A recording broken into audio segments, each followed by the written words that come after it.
The first body was found hanging upside down beneath the old railway bridge. No blood, no wounds, just a frozen expression of pure terror on the man's face. By sunrise, the entire town of Greyford was whispering the same thing. The Hollow Man had returned.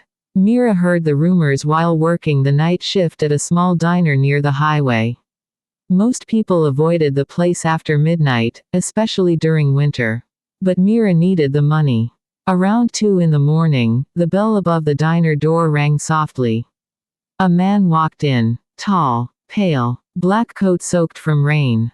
He looked young, but his eyes didn't. They looked ancient. The stranger sat near the window and asked for coffee, though he never drank it. He only stared outside into the storm. Mira noticed something strange almost immediately. He had no reflection in the glass beside him. Her stomach tightened. Long night? She asked nervously. The man looked at her for a moment. Then smiled slightly. You have no idea. Before she could reply, headlights flashed outside. A drunk customer stumbled into the diner laughing loudly. He smelled like alcohol and mud. The pale stranger suddenly became very still. Like an animal hearing something. The drunk man sat beside him and kept talking nonsense, unaware of the silence growing around them.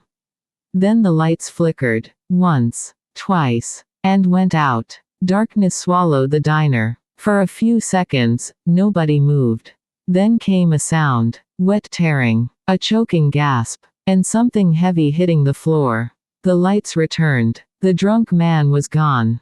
Only blood remained on the counter. Fresh. Still warm. Mira screamed and stumbled backward. But the pale stranger was already standing near the door. Calm. Perfectly calm. Rain blew into the diner behind him. Before leaving, he looked back at her one last time. And said quietly, "Lock your windows tonight." Then he disappeared into the storm. Police arrived within minutes. They searched everywhere but found nothing except blood and deep claw marks carved into the floor. Nobody believed Mira's story, except an old woman named Evelyn.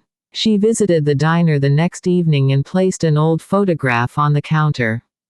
The picture showed the same pale man standing beside people dressed in clothing from over 100 years ago. He hadn't aged a single day. The town calls him Lucian, Evelyn whispered. He only appears when the feeding begins. Mira laughed nervously. You expect me to believe he's a vampire? Evelyn didn't smile. He is not the creature you should fear. That night, Mira couldn't sleep. Rain tapped softly against her apartment windows while the town outside remained unusually silent. Then the power went out. Her room fell dark. And she heard it. Scratching. Slow scratching, outside her bedroom window. Mira forced herself to look. At first, she saw only darkness. Then a face slowly emerged from the rain. Skin stretched tightly over bone. Eyes completely black. Mouth hanging open unnaturally wide. The thing smiled at her from 3 floors above the ground. Mira screamed. The creature slammed itself against the glass hard enough to crack it. Then suddenly, it vanished. A second later, someone knocked on her apartment door. 3 slow knocks. Mira grabbed a kitchen knife and approached carefully. Who is it? A familiar voice answered. Open the door. Lucian. She hesitated, then unlocked it. Lucian entered quickly and shut the door behind him. For the first time, he looked afraid. They found you sooner than I expected. What are those things? Lucian looked toward the cracked window. Not vampires. The scratching returned outside. Closer now. Lucian continued speaking quietly. Real vampires do not hunt like animals. Those creatures were human once.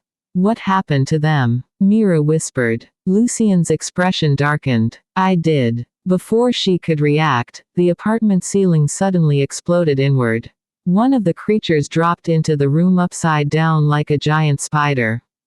Its limbs bent in impossible directions while black saliva dripped from its mouth.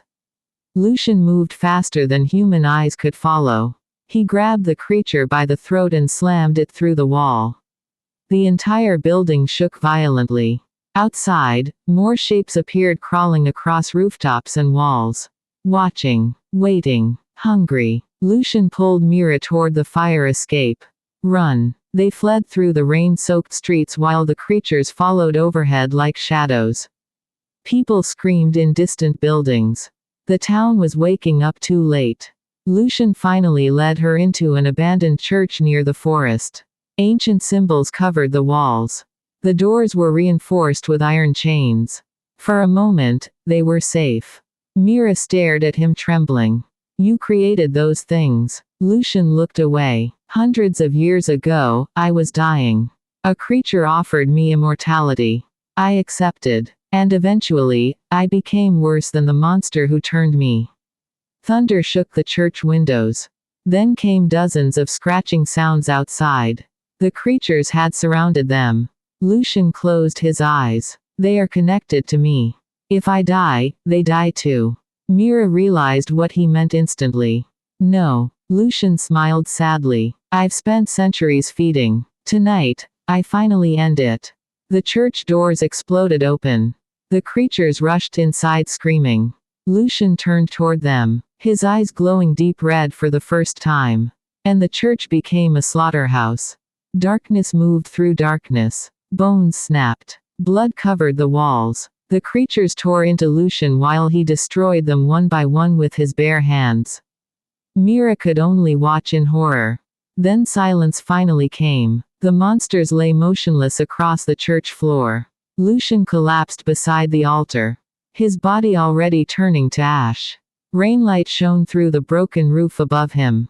Before disappearing completely, he looked at Mira one final time. And whispered, "Never invite darkness inside, even when it looks lonely." Then the wind carried his ashes away. By morning, Greyford looked normal again. Police blamed wild animals for the deaths. Most people accepted the lie. But sometimes, during heavy rain, Mira still sees pale figures standing beneath the railway bridge at night. Watching the town. Smiling. Hungry again.